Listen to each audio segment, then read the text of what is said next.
One of the most important days for a footballer is the day you go for a trial. At that moment, you can either be taken or not. But if you pass a trial for a team, academy, or club, your life can be divided into before and after, as happened in my case when I passed the trial for the Krasnodar Academy.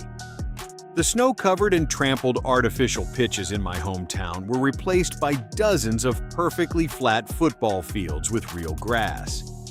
My room at my parents' place was replaced by a room in a huge academy mansion. Everything was nearby: a pool, a gym, ideal conditions to develop as a footballer. After my trial at Krasnodar at age 12, a month later I started receiving my first football salary of 2,600 rubles. Tournaments in the Russian regions were replaced by large-scale competitions, in which I managed to play against Milan, Barcelona, Tottenham, Espanyol, Villarreal, and Monaco. But this might never have happened if, on that very defining day, I hadn't passed the tryout. So today, I will give you 6 rules, and by following them, you will significantly increase your chances of passing a tryout, even if there is only 1 week left. Point number 1. If you have already been invited to a trial, ideally, if possible, find out what qualities got you noticed, what made you stand out to a coach or scout from a team or academy. For example, you were told that you are good with both feet, have excellent technique and ball control, and can make accurate long passes, and the scout liked that, which is why they invited you. This will give you an understanding of what you need to keep focusing on in your training until the day of the tryout. This way, you will arrive in your best shape and be able to show all your best skills 100%. Point number 2. 2 to 3 days before the tryout, do not overload yourself with training, 1 session a day without focusing on endurance. The worst thing that can happen is that you arrive at the trial not fresh, and because of that, you physically won't be able to show all your skills. The coaches, in turn, will see that you are still a bit weak and will tell you to come back next year. But you know the real reason. It's because you arrived with tired muscles and didn't fully recover. I understand that before a tryout you have a huge desire to show yourself and train day and night. But that approach doesn't work here. In 2 or 3 days, you won't be able to perform miracles anyway, so use your head. Also, don't forget that you can download the Football Pros mobile app for players, featuring full training programs, whether you're training on the pitch or at home. Wherever you are, just pick the program you need and get to work. Download it on Google Play or the App Store using the links below this video.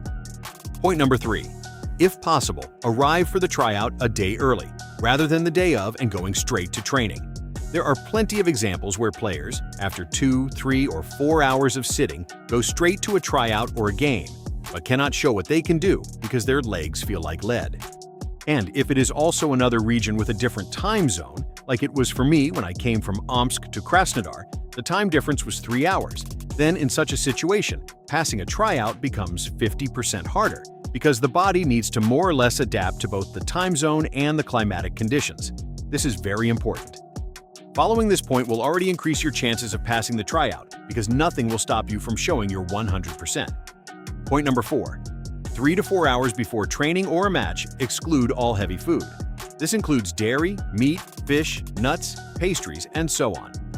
I have encountered specific cases where guys came to Krasnodar for a tryout, and some felt sick due to eating the wrong food before training, and some even threw up. And, of course, if they see that you are unwell, the doctor or coach might pull you from training, and the chance will be lost. The ideal option is a solid meal 3 to 4 hours before, and an hour before the tryout, you can eat some fruit. Point number 5. Do not make up things you have not done before and cannot do. Remember what I said in the first rule. You have already been noticed and invited based on your distinctive qualities, and all you need to do at the tryout is show what you can already do. Show what you showed when you were noticed. There is no need to invent something new, something you have not done before. If you were invited based on precise quality passing, then show that. There is no need to run with the ball, showing off your dribbling and speed. That is not why you were noticed. If you were noticed for your speed and agility, then don't try to dribble from a standstill or cut through the defense with passes. Drive, beat players with speed, use the open space, and call for passes into it. Coaches want to see your best qualities. Point number 6. Get rid of the nerves. You might say, it's easy to say, but how do you do it in practice? I didn't put nerves as the last rule for no reason. If all 5 points are met, It means you are fully ready for the trial, and you are approaching it in your best form. That's it. There is not much time left before the training or the match. You won't be able to perform miracles in such a short time. So just relax and go in with the clear confidence that you've done everything right, and it should pay off.